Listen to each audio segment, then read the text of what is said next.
Bom, prazer ter toda a comunidade presente aqui novamente no EX Fórum. E, bom, só alguns recados, né? A Carol já falou que a gente tem equipamentos de tradução, né? Com um headset ali atrás. For those who doesn't understand Portuguese, we have headsets for translation. Para quem não entende português, temos fones de ouvido para tradução do lado de fora da sala. A gente resolveu aumentar um pouquinho, né, a quantidade de cerveja aí que vocês vão beber.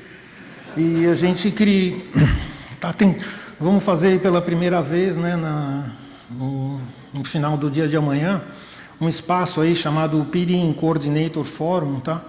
Que é uma prática aí que a gente já vê em outros encontros, tá? Que a ideia é promover o contato, né, o networking com quem faz peering, tá? Então, vamos ver, amanhã a gente vai, durante os dias aqui, a gente vai dando mais informações, tá? Mas a ideia é amanhã, no final do dia, durante 1 hora aí, a gente bebe uma cerveja e conversa aí com o pessoal que tem conteúdo aí, trabalha com peering, tá? Bom, vamos dar início às atividades mais sérias aqui e a gente vai fazer agora alguns updates das atividades do NIC-BR, tá?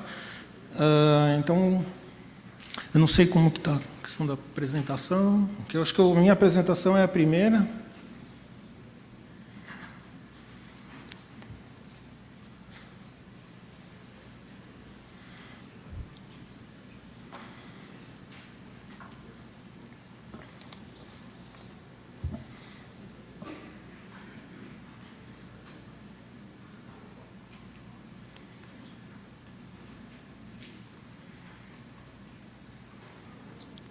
Bom, como tradicionalmente, né, a gente abre aí as atividades falando um pouco sobre a questão de crescimento, né, como que a gente evoluiu, né, do ano passado para cá, tá? Então, esse ano a gente já chegou a atingir um pico de 6.11 terabits por segundo, tá? O que daria um crescimento aí global, né, de todas as localidades de XBR da ordem de 65%. E hoje, que nem ontem, a gente estava com um pico de 5.7, tá? Que dá um crescimento de 54%. Tá? Essa questão de crescimento, né? Quer dizer, óbvio, é um número que é muito amarrado à performance de São Paulo, mas assim, a gente queria destacar crescimento de outras localidades. Tá? E a ideia aqui não é pegar as localidades que ainda estão em desenvolvimento, né, as pequenas, onde a gente tem lá um percentual muito grande, né, de crescimento, tá? Mas, por exemplo, Salvador e Campinas, tá? Com um crescimento bastante expressivo aí, tá? Salvador, muito provavelmente por conta do início da operação lá do OpenCDN, tá? A gente tem Fortaleza e Rio de Janeiro também, com 40 e tantos % de crescimento, tá? Esses números aí, eles são a média de crescimento, né? A média do tráfego nos últimos 8 meses, tá? Que a gente passou a coletar essa série, tá? Então, só comparando também São Paulo e Curitiba, tá? Curitiba acho que é importante porque, vamos dizer assim, é uma localidade onde não tem um número muito grande, né, de provedores de conteúdo, mas tem bastante AS conectados e tem uma troca de tráfego bastante significativa. Tá? Em relação ao número de ASNs conectados, tá? A gente teve, né, em todo o Brasil, né, nos últimos 12 meses, né, um crescimento aí da ordem de 17%, tá, no ano, o que representa isso são 915 novos AS, tá? Que é um número bastante elevado, tá? E desses novos AS que, vamos dizer assim, não necessariamente os novos se conectaram, mas no IXBR, tá? A gente teve mais 538 conexões, tá? E AS únicos, tá? Ou seja, a gente tira, né, as repetições de AES conectados em várias localidades, a gente teve mais 515 conectados, tá? Então, também tem um destaque aí em termos percentuais para algumas localidades, tá? Então, acho que é importante aí novamente destacar Fortaleza e Salvador, tá? Que tem números bastante expressivos, tá? Bom, eu pensei assim, algumas informações de algumas localidades, tá? A ideia, a gente não tem um tempo aí para poder tratar elas de uma maneira bastante mais abrangente, tá? No Rio de Janeiro, assim, para mim o destaque foi a efetiva entrada em operação, né, dos PICs instalados no teleporto, tá? Que a gente finalizou no final do ano passado, e esse ano demonstrou assim que é uma iniciativa que deu certo, valeu a pena todo o esforço, tá? Então é um local aí que está concentrando bastante aí tráfego lá no Rio de Janeiro, tá?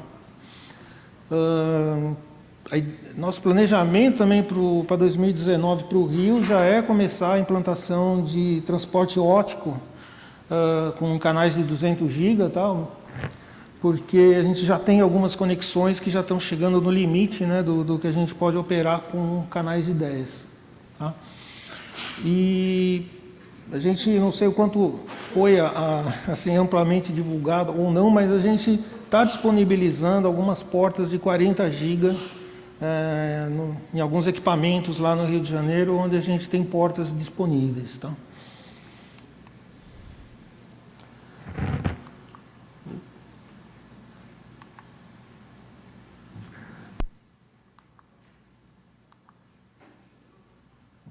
Isso aqui, na época que eu estudava, chamava bounce, não sei que a teclinha ela gera vários.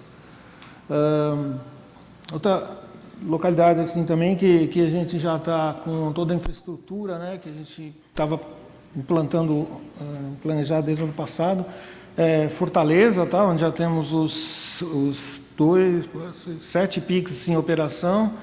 E já estamos com a Angola Cables aí já preparada aí para ativação no primeiro trimestre de 2019, mas provavelmente em janeiro já deve estar entrando em operação. Tá?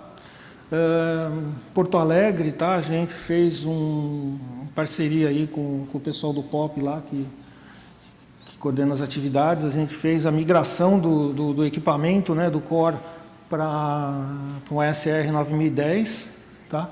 Então, mais para frente aí a gente vai poder ter algumas portas de 100 GB nesse equipamento.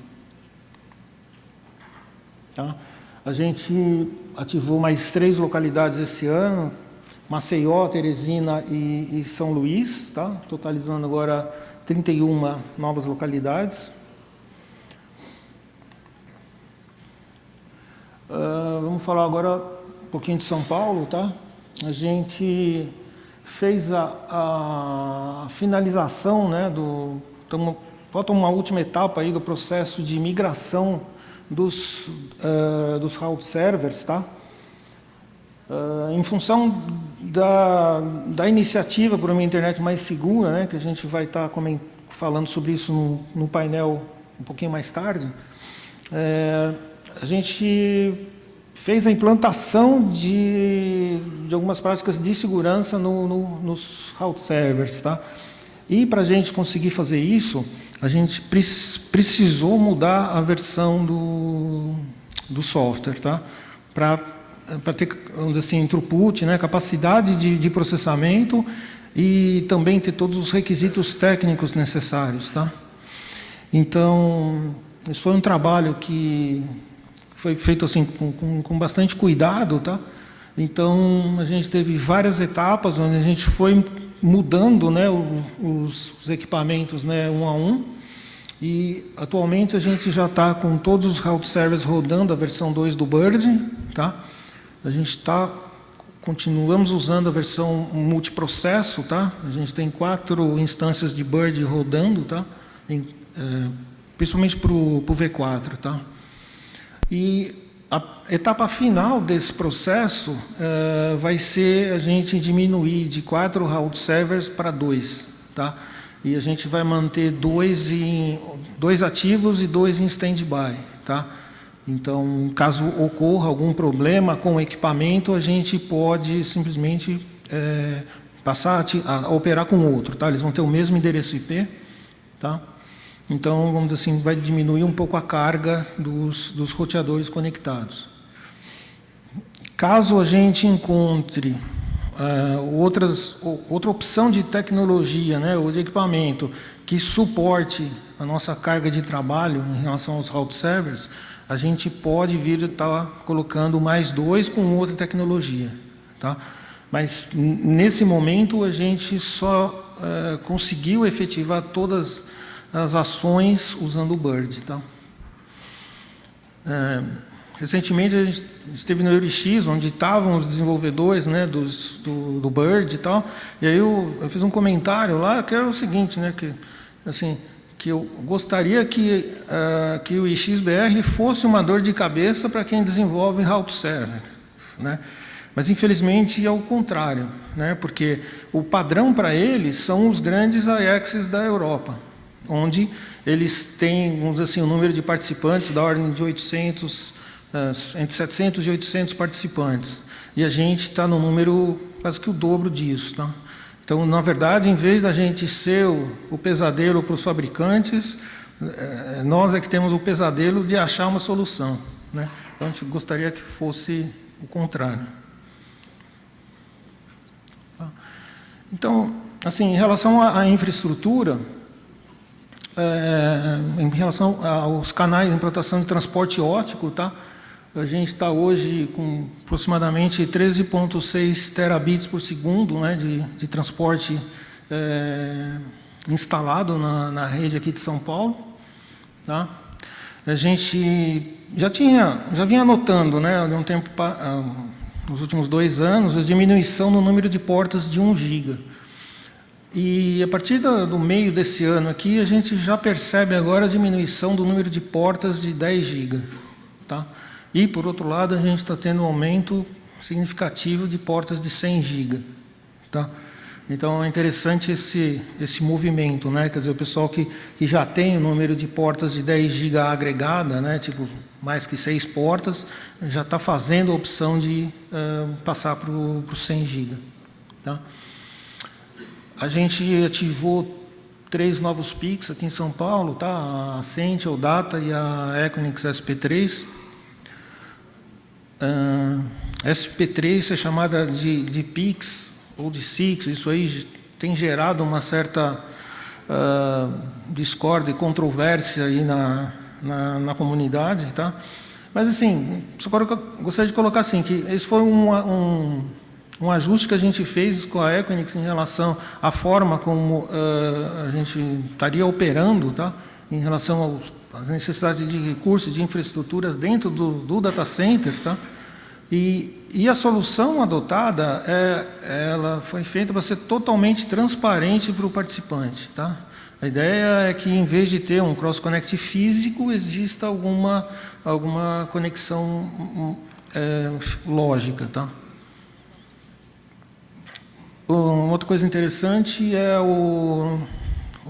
a Copa do Mundo, né, de 2018, né, em que a gente fez, né, a gente sugeriu para a Globo a gente ampliar a capacidade dela, né? A Globo tem 3 links de 100 GB, né, conectados ao PTT, e a gente dobrou isso, né? A gente instalou um equipamento DCI em cada uma dessas conexões e a gente passou para 600 GB de capacidade.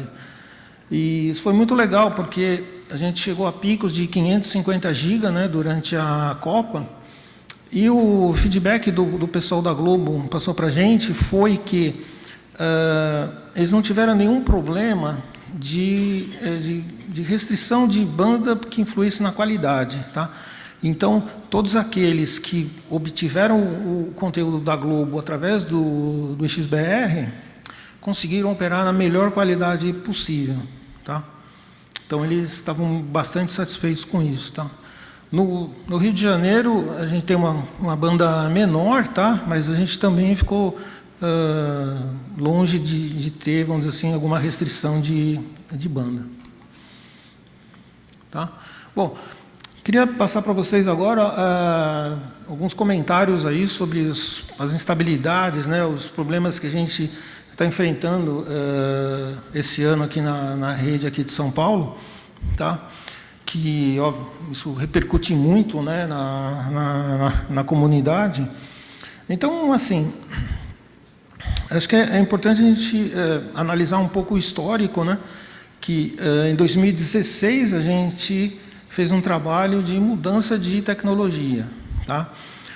Naquele momento a gente tinha que fazer uma mudança, porque os equipamentos que a gente dispunha não tinham a densidade de portas de 100 GB necessários para a gente estar operando, e os equipamentos, vamos dizer assim, tradicionais naquele momento, se a gente fosse manter a mesma linha de equipamentos ou equivalente, estaria fora vamos dizer assim, do nosso orçamento, tá? Então, o que a gente optou? O mercado já estava começando a operar com equipamentos de 100 GB, usando o que se chama de Silicon Market, ou seja, são chips padrão de mercado, em que, vamos dizer assim, permite que você faça equipamentos de custo mais baixo, tá? Então, naquela época, a gente fez a opção, né, por uma família de equipamentos, tá? A gente analisou a oferta de todos os players do mercado naquele momento, tá? Muitos usando tecnologias, a mesma tecnologia base, tá? Então, vamos dizer assim, a gente teve que seguir nessa linha, tá? Então, como já divulgamos em vários relatórios, quer dizer, o problema principal que a gente enfrentou foi o storm aí de broadcast, anonymcast e multicast, tá? Então, vamos dizer assim, e esse problema ele era principalmente causado quando a gente tinha o isolamento de algum PIX, tá? Então, porque que problemas ocorreram? A gente teve alguns problemas com fibras óticas, tá? Não só fibras de rua, como cordões também, em algumas ocasiões. Tivemos uns problemas elétricos, tá? Você fala, mas problema elétrico é uma coisa muito básica. Sim, só que até o momento, por mais que a gente investigasse, a gente não descobriu o porquê dos problemas, tá? Aí o que a gente fez foi trocar toda a rede elétrica que a gente utilizava no local onde teve o problema, tá? Para vamos dizer assim, a gente ter mais segurança aí no caso. Mas, tecnicamente, do nosso lado como do lado do data center, a gente não encontrou nenhuma razão, tá?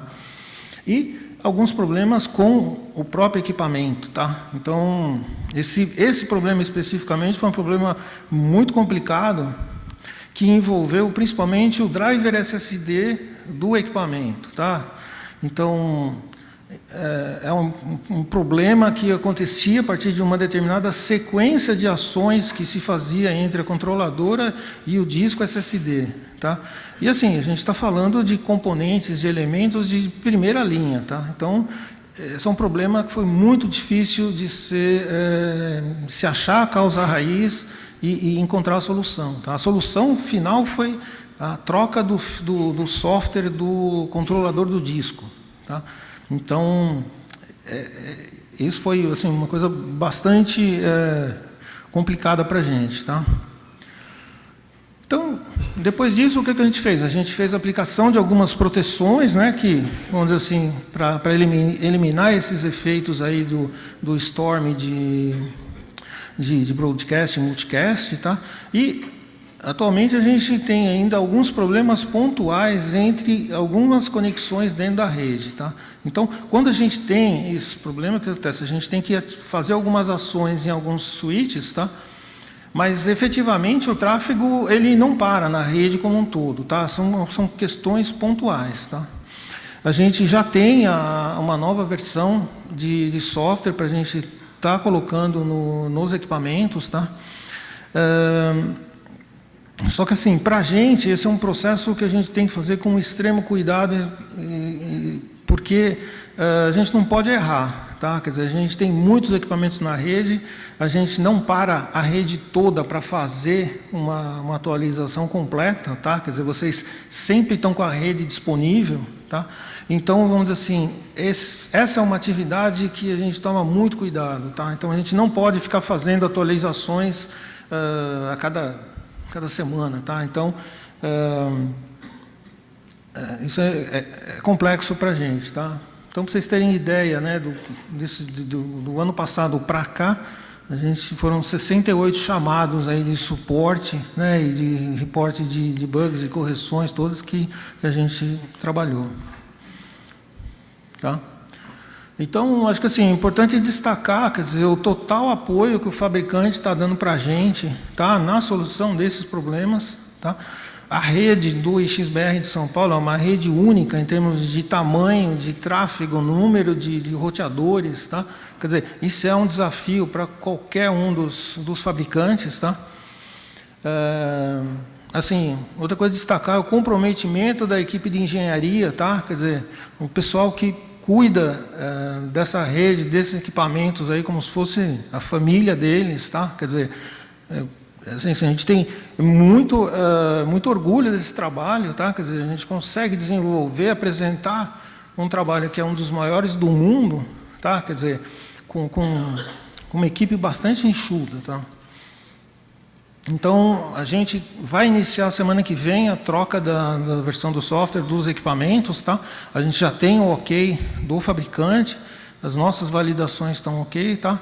E assim, a gente, no pior caso, a gente vai terminar isso no final de janeiro, tá? Mas, se a gente não tiver nenhuma intercorrência, a gente consegue antecipar isso, tá? Então, provavelmente, meados de janeiro, isso já está tudo ok, tá? Então, só para finalizar, quer dizer, mostrar para vocês aí o acompanhamento que a gente tem feito dos chamados de suporte, né? Quer dizer, onde fica evidente aí que, né, que a partir de julho, agosto, setembro, né, onde a gente teve os incidentes, né? Quer dizer, quando teve um aumento no número de chamados e o aumento do IXBR como sendo o causador dos problemas, tá? Então, isso é uma coisa que a gente acompanha e a gente quer voltar a ter um nível normal vamos supor, de suporte, tá?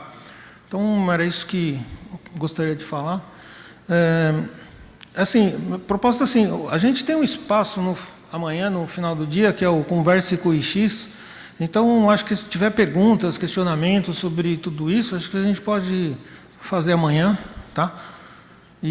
Mas qualquer outras coisas, se vocês quiserem estar conversando com a gente, o resto da equipe está toda aqui, a gente está à disposição para falar com vocês, tá ok?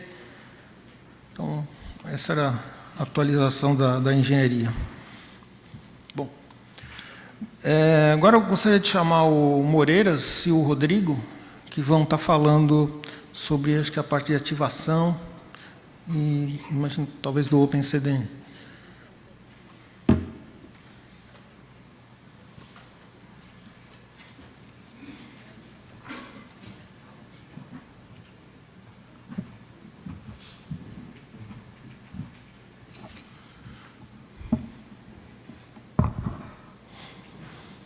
Oi, gente, bom dia. Imagino que vocês estejam aí, né? Porque eu só enxergo luzes aqui, né? E algo meio escuro aqui na frente. O meu update vai ser bem mais rápido do que o do Júlio. Eu não tenho tanta coisa para apresentar quanto ele. Eu vou começar, depois eu vou chamar o Rodrigo aqui para me ajudar um pouco. Então, eu quero falar um pouco sobre o atendimento da equipe de ativação, que não cuida só de novas ativações, mas cuida de chamados em geral de novos recursos, uma migração, uma mudança de MAC address, uma ampliação de porta, etc. Esse gráfico, ele mostra as ativações e migrações aí em todas as localidades do IXBR inclusive as localidades atendidas pelo pessoal dos POPs da RNP também. No caso, o azul são chamados fechados mês a mês e o vermelho são chamados abertos mês a mês, e nesse gráfico a gente vê os 2 últimos anos, aí, 2017 e 2018.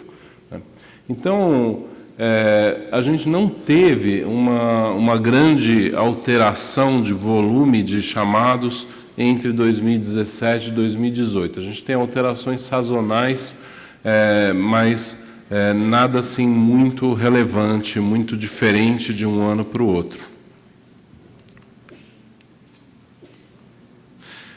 Eita, isso está estranho aqui. Bom, esse gráfico aqui é o gráfico de São Paulo. Então, em São Paulo, os números mostram, vocês vão ver daqui a pouco, uma ligeira diminuição, mas no gráfico praticamente ela é imperceptível. Agora, corroborando aí os dados que o Júlio já trouxe, depois o pessoal aí que estiver cuidando do equipamento, troca esse passador de slides aqui, porque tá muito ruim, viu? Corroborando os dados que o Júlio já trouxe, o Rio de Janeiro, ele teve um grande aumento aí do número de chamados,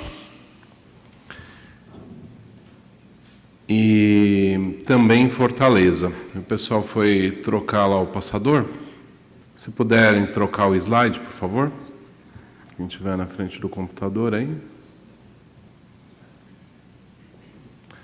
Então, a gente vê um aumento dos números de chamados de ativações e migrações, tanto em São Paulo quanto em Fortaleza. Próximo slide, por favor. Aí a gente vê alguns números, né? O que a gente tem? Chamados de ativação e migração. Então, em São Paulo, tivemos 1.506 chamados atendidos pela equipe. Em 2017, tinham sido 1.616. Então, teve uma ligeira diminuição, uma diminuição muito pequena. Mas, enquanto isso, no Rio de Janeiro, tivemos 378 chamados, contra 239 em 2017. Em Fortaleza, tivemos 124 chamados, contra 23 em 2017.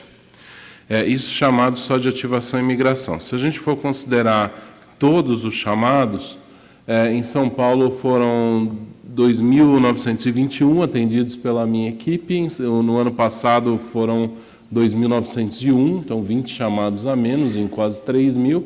No Rio de Janeiro, foram 568 chamados atendidos esse ano, contra 378 no ano passado, 190 chamados a mais. E em Fortaleza foram 174 chamados atendidos esse ano, contra 83 no ano passado, um pouco mais do que o dobro de chamados. No total, a equipe de ativação aqui de São Paulo atendeu 4.297 chamados contra 3.805 em 2017. Pode passar o próximo slide, por favor? Não? Um a menos? Isso. Esse gráfico, ele mostra os tempos de atendimento. Então, a linha azul que está em cima, ela mostra o número de chamados fechados, e as linhas verde e laranja mostram, respectivamente, a média e a mediana do tempo que esse chamado permaneceu aberto no IXBR. Isso a gente está vendo chamados de ativação e migração em São Paulo. Então, mostra que vamos dizer assim, os tempos de atendimento, também está mostrando aí 2017 e 2018, permaneceram mais ou menos constantes durante esses 2 anos, com pequenas variações sazonais. Tá bom? Rodrigo, você quer vir aqui me ajudar e falar um pouco sobre o OpenCDN?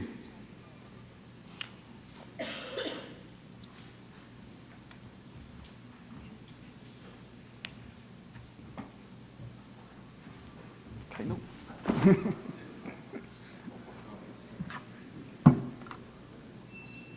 Não funciona. Bom dia. Bom, falar um pouquinho sobre a iniciativa do OpenCDN, né? Iniciativa cujo projeto piloto está acontecendo em Salvador. Tá? De forma bem resumida, do que se trata esse projeto, né? A ideia, né, é que o NIC-BR passe a fornecer nas localidades onde possuem pontos de troca de tráfego mantidos aí pelo XBR, estruturas para hospedar, para abrigar as CDNs. Tá? E compartilhar o acesso a essas CDNs aos participantes do X da determinada localidade. Né? Então, o OpenCDN, né, vai ter lá um roteador, os participantes do X, se quiserem fazer parte do projeto, fecha uma sessão BGP com o roteador do OpenCDN, e esse roteador do OpenCDN vai repassar as rotas das CDNs para os participantes e dos participantes para as CDNs, né, obviamente. A ideia desse projeto, né, é que o custo com, né, hospedagem dos racks, link de transporte, link de internet, para manter a estrutura do projeto, seja repassada e dividida aí entre os participantes. Tá?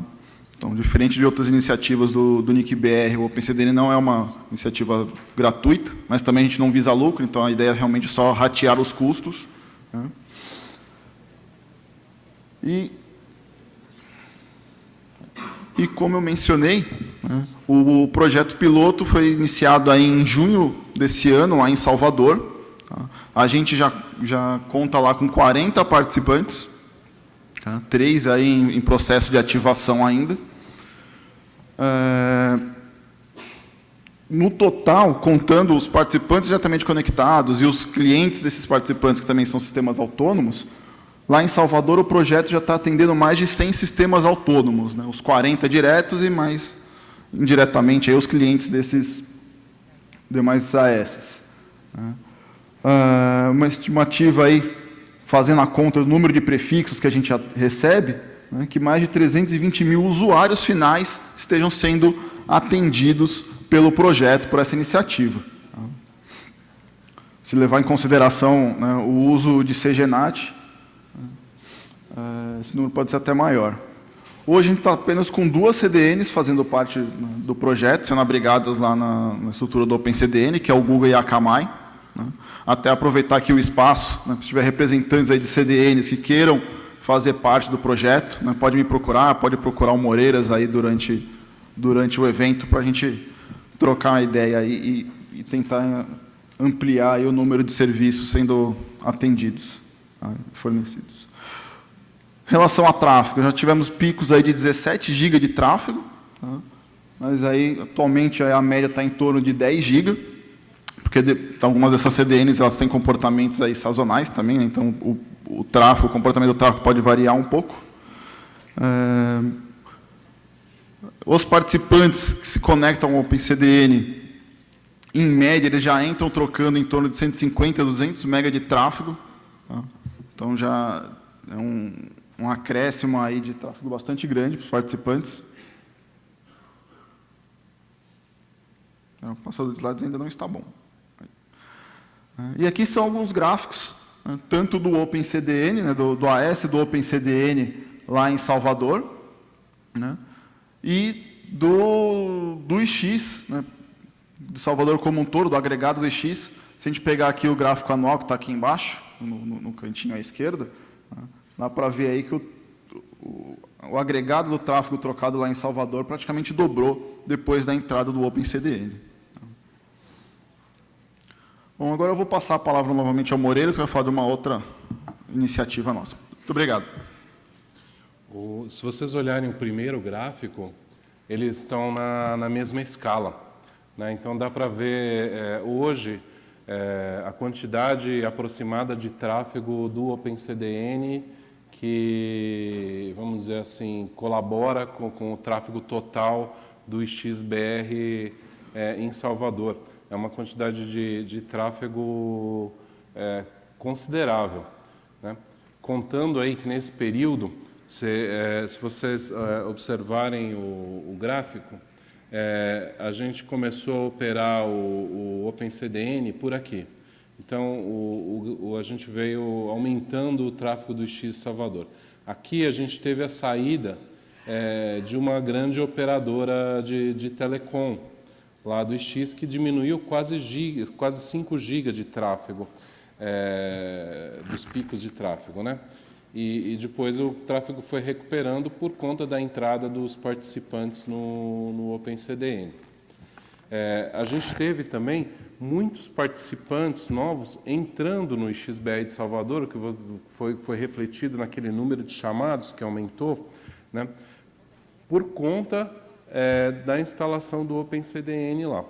Então, a gente considera que até agora o projeto foi um sucesso, apesar vamos dizer assim, da demora que a gente teve para a implantação desse piloto, até agora foi tudo muito bem, né? A gente gostaria muito de ter mais CDNs.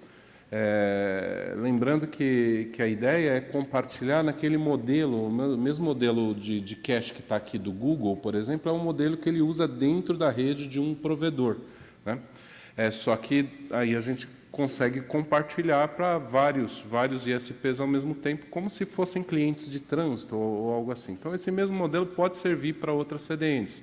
É claro que no começo do projeto a gente estava conversando, a gente se focou em conversar com as CDNs maiores aí, né? Mas a gente está interessado em conversar com todo mundo agora.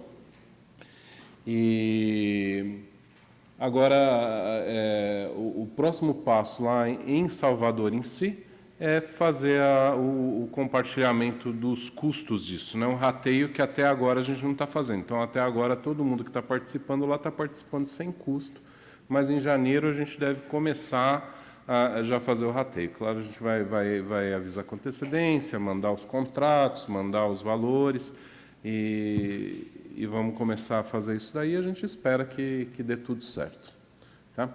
O último assunto que eu tenho para comentar com vocês aqui, que é bastante rápido. Vocês podem passar o próximo slide, por favor? Não está funcionando aqui o passador. Isso. A gente está lançando, durante esse evento, esses fascículos. É uma série de fascículos, a ideia é que seja, esse é o primeiro, obviamente, estamos lançando o primeiro fascículo, mas a ideia é que seja uma série de fascículos sobre infraestrutura da internet no Brasil. Então, esse fascículo ele é organizado na forma de perguntas e respostas, e esse primeiro vem trazer um tema que a gente vê que é dúvida de muitos provedores.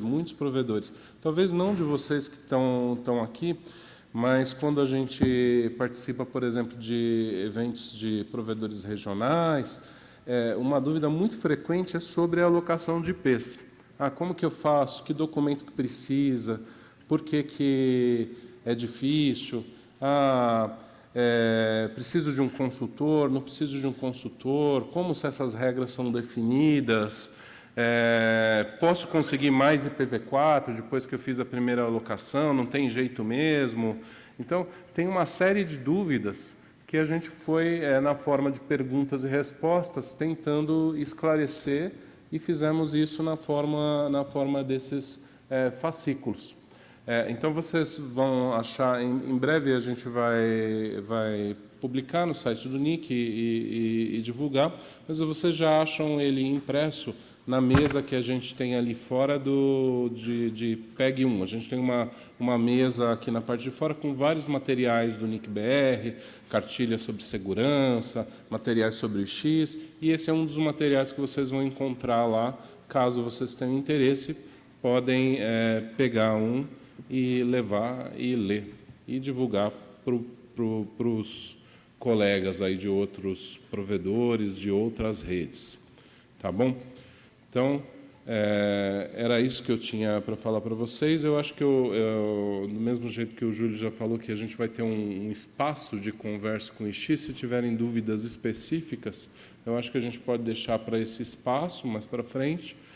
E reitero o convite que o Rodrigo fez Se tiver gente aí que oferece serviços de CDN e está interessado em entender melhor o OpenCDN e, quiçá, participar do OpenCDN em Salvador ou em outras localidades, a gente tem a intenção de levar para algumas localidades a mais durante 2019, conversa comigo, conversa com o Rodrigo, com o Milton, com o Júlio, né? Nos procure aí durante o evento e vamos conversar sobre esse assunto, tá? Obrigado a vocês.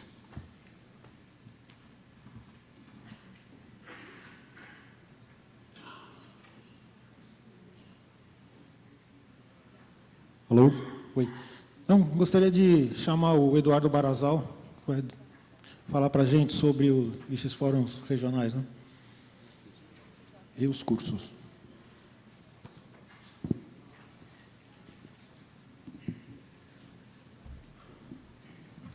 Tenta apontar sempre para frente, tá? Não para a tela, para frente. Bom dia a todos. Meu nome é Eduardo Barazal Morales. Eu vim aqui dar um reporte da parte da área de cursos e dos X fóruns regionais que a gente tem feito aí ao longo do ano. Então, primeiramente, né, os nossos cursos eles sofreram uma alteração esse ano. A gente fez uma reestruturação para o quê? Para juntar uma parceria com a RNP. Então, a gente mudou os cursos de 4 dias, a gente começou a fazer cursos de 3 dias e colocamos um evento da RNP, o WTR, para os nossos alunos poderem participar, poderem ali se especializar com algum conteúdo mais acadêmico, conhecer um pouquinho mais os projetos da RNP, e inclusive das iniciativas, como o Veredas Novas e algumas licitações. E no último dia, a gente tem lá o X Fórum Regional, que os nossos alunos também têm que participar. Então, aí, completando a semana. Então, 3 dias de cursos, um dia do WTR e um dia aí de X Fórum Regional. Então, essa foi uma nova reestruturação que a gente fez aí na área de cursos esse ano. E, além dessa reestruturação, a gente começou agora a colocar patrocinadores nos nossos cursos e parcerias. Então, é um jeito da gente poder aí percorrer o Brasil divulgando o nome aí dos nossos patrocinadores e, inclusive, levando o conteúdo dos nossos patrocinadores aí em meio de palestras no X Fórum Regional, para que a gente consiga ali disseminar essas informações pelo Brasil todo. Então, a gente fez essa estruturação nova, deu muito certo, provavelmente a gente vai continuar para o ano que vem, a gente vai ter aí a continuidade de ter parcerias e patrocínios aí para levar o curso ao redor do Brasil. Então, a gente tem esse novo formato de cursos. Com relação aos cursos, que eu acho que realmente está um pouquinho difícil de passar o slide. Tem como alguém passar para mim? Com relação aos cursos, né, a gente tem o curso de IPv6, tá? Então, o curso de IPv6 a gente tem o curso EAD, que é o ensino à distância, que a gente lançou no ano passado e que a gente continua dando continuidade nesse EAD e que este ano a gente já teve aí mais de 2.000 novos participantes, com quase ali 500 alunos certificados. Então, a gente continua aí disseminando o conhecimento de IPv6 e a gente também lançou um curso IPv6 avançado para dar continuidade ao EAD.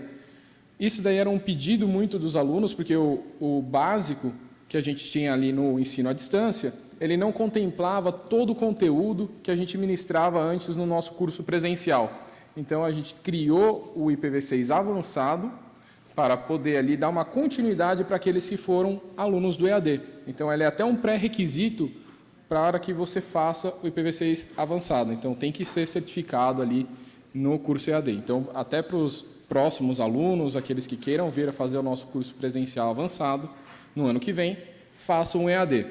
Então, a gente teve ali mais ou menos perto de uns 500 alunos certificados esse ano, e no nosso presencial a gente conseguiu fazer 9 cursos esse ano, e já temos ali perto de uns 300 alunos certificados. E é legal de ressaltar que nessa iniciativa do IPv6, que a gente tinha dado uma parada nos cursos presencial no ano passado, a gente retomou agora com um pouquinho mais de força, dando aí 9 cursos. A gente também firmou uma parceria ali com a Intelbras, para poder o quê? Dar uma ajuda à Intelbras para poder melhorar os dispositivos que eles têm aí de roteadores com relação ao IPv6.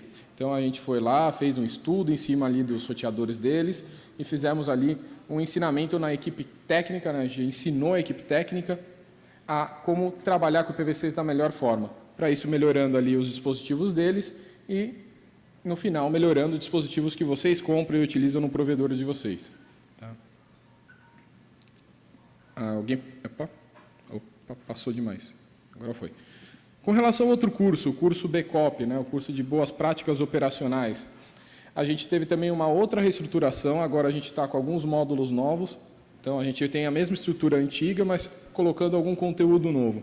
Então a gente começou a trabalhar agora com hardening de equipamentos, foi um requisito da nossa área de segurança do NIC-BR, lá do CERT-BR, que a gente adentrasse nesse tópico, até porque estava tendo muitos ataques relacionados aí à invasão dos roteadores, de CPS, e que a gente poderia ali disseminar esses conteúdos para os provedores para diminuir os ataques aqui no Brasil.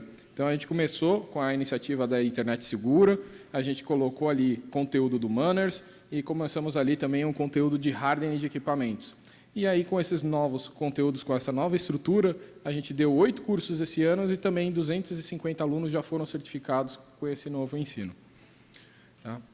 Com relação ao X Fórum Regional, que é o último dia lá do nosso curso, que os alunos são obrigados a participar e que é aberto ao público em geral, este ano a gente aí percorreu o país em diversas localidades, foram 10 eventos, tá? Então a gente foi ali para a região do Norte, Nordeste, região Sudeste, Centro-Oeste, a gente teve aí uma grande variada, tentando não repetir tanto o que a gente já tinha feito no ano passado, e aí a gente pegou algumas outras cidades e montamos esses 10 eventos e tivemos ali cerca de 700 participantes aí, todos aprendendo informações novas sobre a área de rede, fazendo uma discussão sobre a internet local, sempre tentando ali entender a região e ver como que o NIC-BR pode ajudar naquela região, como que a gente pode melhorar a internet local, pensando também ali em como que a gente pode transformar o EX para atender melhor aquela comunidade. Então, se precisa da criação de um novo Pix, se precisa ali fazer mais divulgação para atrair mais participantes, para ver se consegue atrair as CDNs, vendo a possibilidade de criar um Open CDN e até disseminando o conhecimento sobre o que é o EX, porque muitas vezes o pessoal confunde o EX com o novo projeto do Open CDN. Fica pedindo, cria um EX na minha cidade, cria um EX em determinado lugar, achando que na hora que nasce um Internet Exchange, ele já vem com um conteúdo, que ele já vem com as CDNs. Então a gente tem esse papel de disseminar, que é um papel que a comunidade tem que ajudar, não basta só pedir o EX. No momento que a gente cria, vocês precisam aderir ao projeto para que comece a ter conteúdo, comece a ter informação, comece a ter troca de dados. Tá? Então, precisa ali da parceria de todo mundo. Mas a gente está aí, percorrendo o país, e mais ano que vem a gente pretende também continuar com os EX Fóruns Regionais, também passando aí por diversas outras localidades que a gente não atingiu esse ano. Tá? Por fim, legal da gente comentar dos nossos eventos internacionais que a gente participou esse ano. Teve a questão do LACNIC, que a gente aí começou a divulgar também as questões de segurança que a gente construiu para o curso. Então, como as coisas de anti-spoofing, a questão de hardening, de manners, também fazendo tutoriais práticos, inclusive tentando fazer experiências com o IVNG, mostrando como que um provedor pode se defender de um ataque, né? Como que ele pode ali prevenir esse ataque. Na verdade, as boas práticas de segurança que ele deve fazer para que ele não seja invadido, o seu roteador não seja invadido, seja explorado de maneira simples. Tá? E também a gente teve a participação no IGF. Então, a gente foi lá no Internet Governance Forum, que foi lá em Paris, que até o Demi comentou, e a gente foi lá apresentar um workshop. A gente submeteu um projeto que a gente estava encontrando como problema aqui na comunidade brasileira, na comunidade dos provedores, que era a questão dos jogos online. Então, tinha aí muito jogo online que ainda não mudou para o IPv6 e estava tendo problema com o CGNAT. Só que aqui na nossa realidade, a gente já tem poucos endereços IPv4, muita gente usa CGNAT e tem muito cliente aí reclamando que não estava conseguindo utilizar o jogo online. Então, a gente montou uma discussão, fez ali um movimento para chegar nas empresas de jogos online, a própria Xbox, lá, a Microsoft, participou. Tá tudo disponibilizado lá no site do IGF para aqueles que quiserem assistir. E a ideia é a gente continuar ali divulgando esse tema para que os jogos comecem a trabalhar com IPv6 e aí evite todo esse problema. Principalmente na questão ali das conexões peer-to-peer, que alguns fazem, e também naquela questão de que todo mundo sai pelo mesmo IP, aquele IP pode cair numa blacklist, e aí acaba sendo que todo provedor fica fora do ar. Então, a gente está tentando divulgar isso daí nesse evento internacional e a gente pretende aí seguir com essa divulgação para que os jogos trabalhem com IPv6. Por fim, só para falar que a gente tem a questão de doação dos livros de IPv6. Esse ano a gente doou aí perto de uns 90 livros e a gente continua nesse procedimento de doação de livros para instituições acadêmicas. Então, se você faz parte de alguma universidade, quiser pedir um livro para a sua biblioteca, a gente faz a doação, faz o envio e você consegue colocar os exemplares na sua biblioteca. E se por acaso você é algum professor e quiser colocar o livro na ementa do curso para lecionar IPv6 com o nosso livro, a gente tem ali um procedimento de a gente enviar a quantidade necessária lá exigida pelo MEC.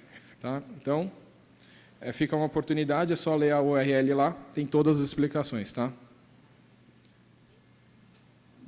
Aí são algumas fotos aí dos nossos eventos que a gente percorreu esse ano. E era isso que eu tinha para falar. Obrigado.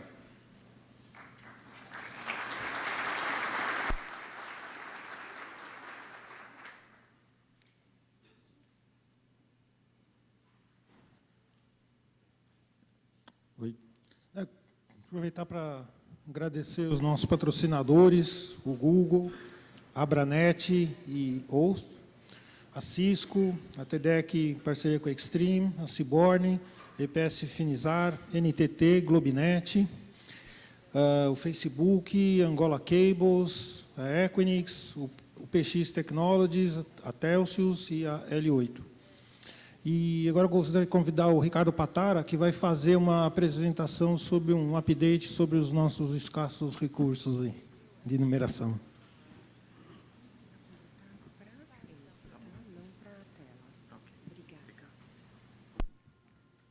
Bom dia.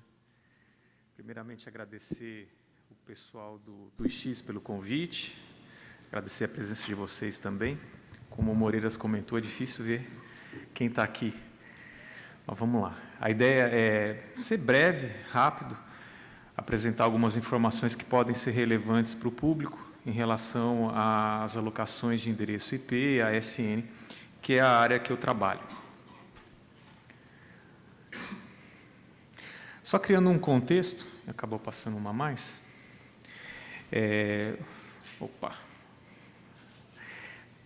Uma hora certa. Aí, ficou. Só criando um contexto do que a gente faz, não é uma coisa isolada, a gente está num conjunto de organizações que fazem um trabalho semelhante no mundo. Então, temos aí diversas organizações, diversas não, são 5 organizações no mundo que fazem esse papel de distribuição de recursos internet, recursos de numeração internet. Coloquei um mapa aí, fica mais para referência. Especificamente na nossa região, a organização que tem esse papel se chama LACNIC, cobre América Latina e algumas ilhas do Caribe. E nessa região existem 2 organizações que fazem essa distribuição dentro dos próprios países, que são chamados de Registro Internet Nacional, ou do inglês de National Internet Registry, NIR, que é a sigla que pode ser vista em algumas documentações. E nós temos ali o NIC México e o NIC Brasil, que fazem esse papel. Dentro do NIC Brasil, o Departamento do Registro BR, onde eu trabalho, tem essa função de distribuir os recursos internet aqui no Brasil. Então, qualquer organização no Brasil que precise desse recurso solicita a nós, igualmente no NIC México, atendendo organizações mexicanas, e todos os demais países, os demais provedores dos demais países da América Latina solicitam diretamente ao LACNIC, que está sediado em Montevidéu, no Uruguai.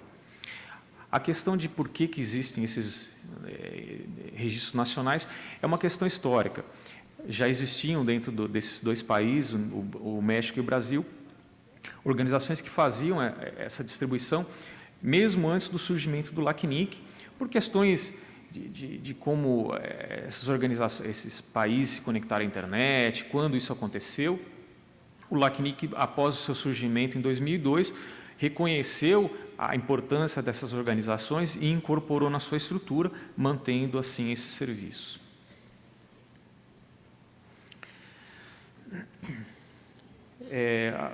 quais são as nossas responsabilidades junto ao LACNIC? Cumprir com as regras de alocação. O Moreiras comentou, o Júlio também comentou que existem regras para fazerem essas alocações, as distribuições. Não somos nós que definimos, então existe um processo, eu vou falar um pouquinho mais para frente sobre isso, mas existe um processo para a definição dessas regras. Então, o que a gente segue para fazer a análise, para identificar que existe ali uma justificativa para a alocação, é seguindo essas regras ou políticas que são definidas dentro do LACNIC.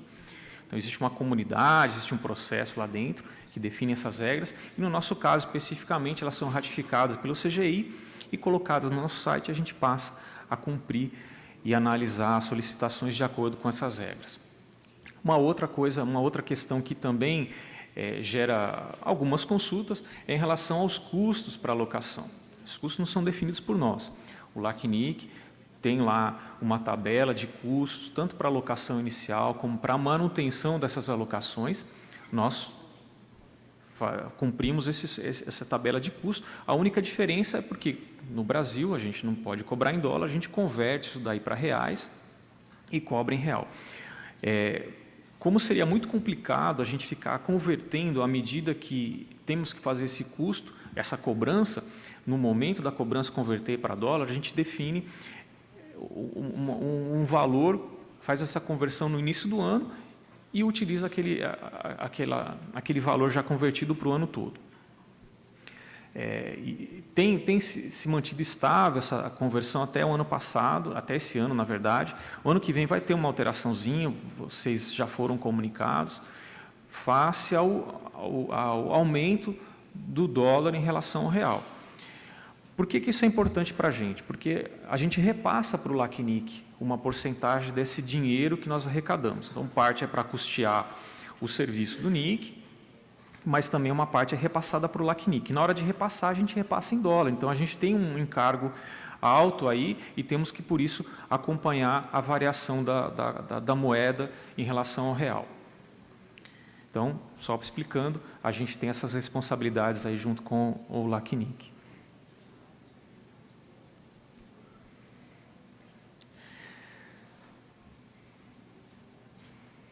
Falando um pouquinho sobre a parte de definições de regras e políticas, é interessante a gente colocar isso aqui, dar uma certa ênfase, porque esse processo ele é aberto para todos. Então, nós aqui podemos participar na definição dessas regras, definição de novas regras ou de alteração das que aí estão em vigência. É um processo tranquilo e a gente tem percebido um aumento da participação de brasileiros nesse processo. Isso é bom, porque se a gente fizer uma comparação do tamanho do país no continente, a gente tem uma relevância, e é interessante que haja um aumento na participação de brasileiros, nessa comunidade nossa, nesse processo. Ela é feita principalmente através de uma lista de discussão, lista de e-mails, ela é aberta, e é possível consultar o que já foi discutido, o que já foi comentado nessa lista. Então, isso daí eu coloquei ali como transparência, a gente consegue verificar o que foi discutido, isso vai ficar arquivado, fica disponível. Existe também uma discussão essa discussão dentro da lista, eu coloquei ali para qualquer idioma, que foi uma coisa que surgiu, uma discussão que surgiu recentemente, como sendo talvez uma barreira para a participação, o que na verdade não é. Qualquer pessoa pode escrever ali em inglês, português, espanhol, e a gente se adapta. Então, se alguém escreveu em espanhol, a gente não entende, existem ferramentas para a gente fazer a tradução. Mas isso não é empecilho para a gente participar, porque a gente pode escrever em português. Então, esse curso de traduzir que a gente teve de espanhol para português, a pessoa também vai ter de português para espanhol. Então, esse curso a gente acaba compartilhando com todo mundo. E tem se visto, já desde o surgimento do LACNIC, lá em 2002, há bastante tempo atrás, que nunca foi um empecilho o idioma. Ele pode criar, sim, um certo trabalho adicional, mas não é um impeditivo para essa participação. Então, tem gente que escreve em inglês, espanhol, português, a gente vai se ajustando. E a comunidade ela é bastante simpática, ela não vai criar restrições para alguém escrever num idioma que não é o nativo dessa pessoa. Parte desse processo também prevê aí a apresentação e medição de aceitação das ideias dentro de uma reunião presencial, que é o chamado fórum de políticas, um fórum público de políticas. Embora seja uma reunião presencial em cidades diferentes, é tudo transmitido pela internet, tem mecanismos de participação online, para que não haja exclusão.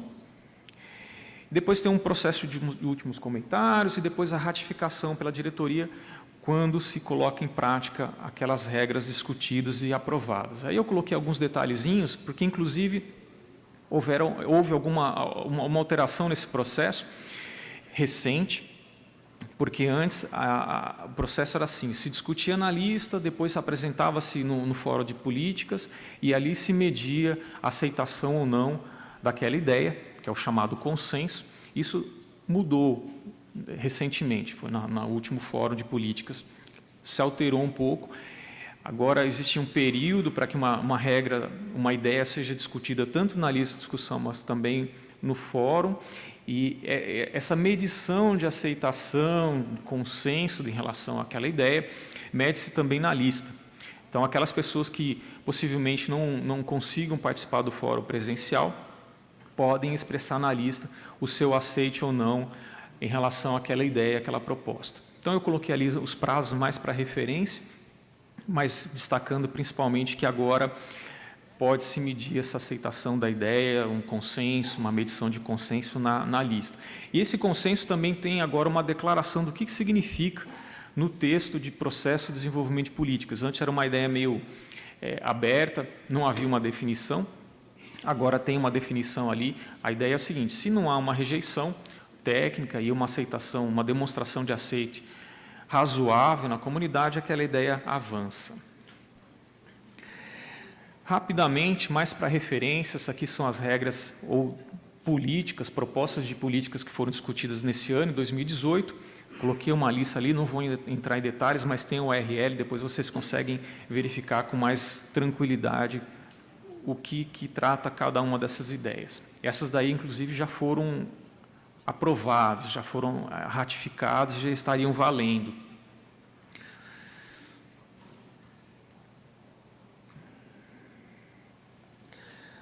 Rapidamente sobre atualizações que tiveram reflexo aí nas regras no último ano, últimos 2 anos.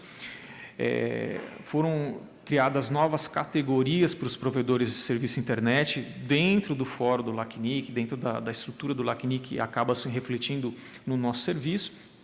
Uma delas é essa categoria nano, para atender provedores menores do que até então podiam se encaixar ali nas categorias disponíveis. Então, alocações aí de /24, /23 agora são possíveis, tem uma categoria nova.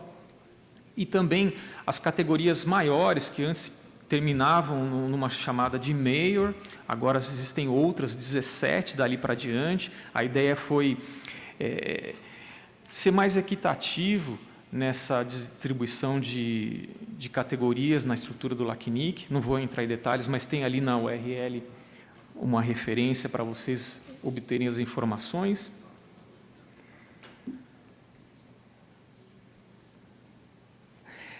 Mais para referência também, como que é a distribuição vou entrar um pouquinho na parte de estatísticas, como são as distribuições dos sistemas autônomos no Brasil, como se é de imaginar, existe uma concentração de empresas na região sul, sudeste. São Paulo é que tem maior concentração de empresas com sistemas autônomos, mas vamos lembrar também que tem empresas com abrangência nacional, que tem o seu endereço sede numa determinada cidade, mas o ASN, a sua rede, ela chega a outros estados, não fica somente concentrado naquele que aparece aqui nessa estatística. Isso aqui também vai ficar para vocês para referência. E avançando um pouquinho, já finalizando,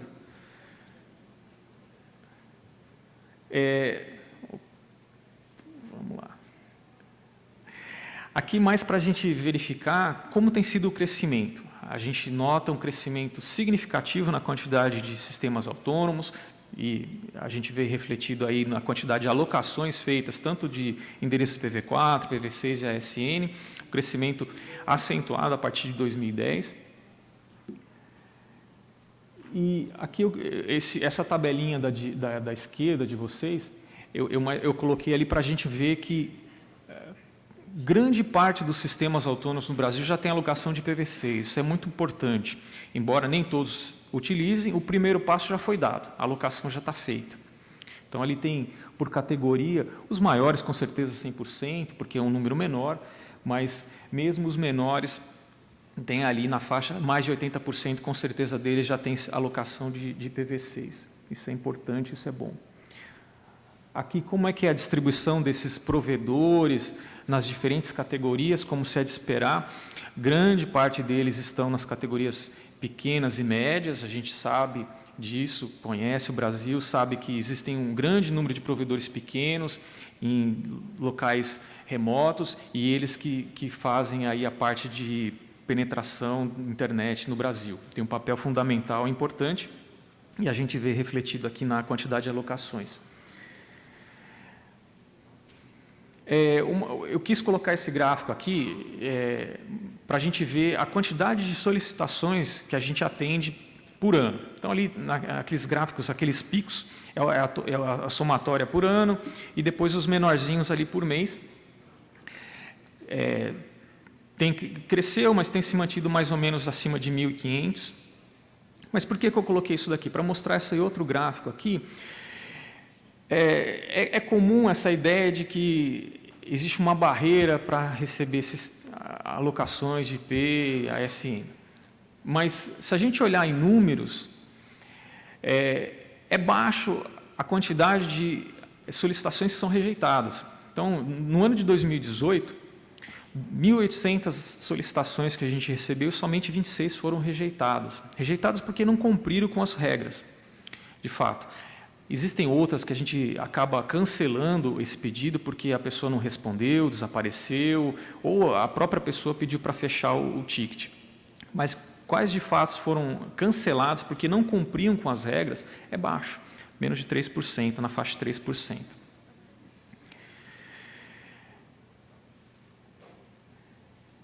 Está me falando aqui que o IPv4 acabou.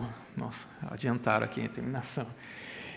Aqui, só para a gente ter uma ideia de quantas foram as alocações, 966, um pouquinho maior que o Júlio tinha comentado na apresentação, ele falou 915, eu fiquei até curioso, talvez tenha as alocações aí do mês de dezembro que não foram contabilizadas, mas para referência também, para a gente ver que de 1.800, 966 foram contempladas com alocação. Então, é um número significativo.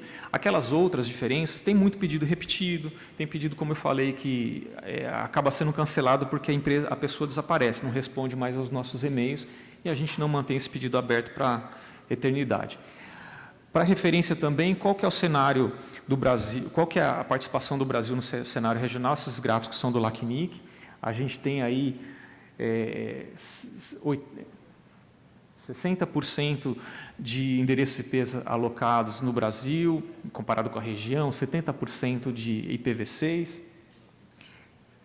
e 69%, praticamente 70% dos sistemas autônomos na região estão aqui no Brasil. E talvez a parte que tenha bastante interesse também é quando que vai acabar o IPv4. Então, essa informação aqui eu tirei do site do LACNIC, eles têm lá nessa URL que eu coloquei aí abaixo, estatísticas, mostrando qual que é a projeção com base ao volume de alocações, ao ritmo de alocações no momento. Então, o cenário, existem várias projeções matemáticas aí, mas o cenário, um deles mais prováveis é dezembro de 2019, mas isso aí pode mudar, com base ao ritmo de alocações que se percebe no momento. Nós estamos nessa chamada fase 3 do processo de esgotamento, foi feito um processo para que o esgotamento não acontecesse de forma abrupta e causasse um impacto maior do que já está causando.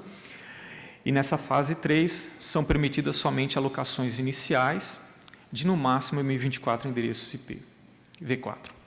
Tá ok? Eu acho que é isso aí. Bom, se tiverem comentários, dúvidas, a gente vai estar também durante a semana à disposição para conversar, porque a tela aqui já está vermelha para mim, eu já terminei, meus minutos já acabaram faz um tempinho. Muito obrigado pela atenção.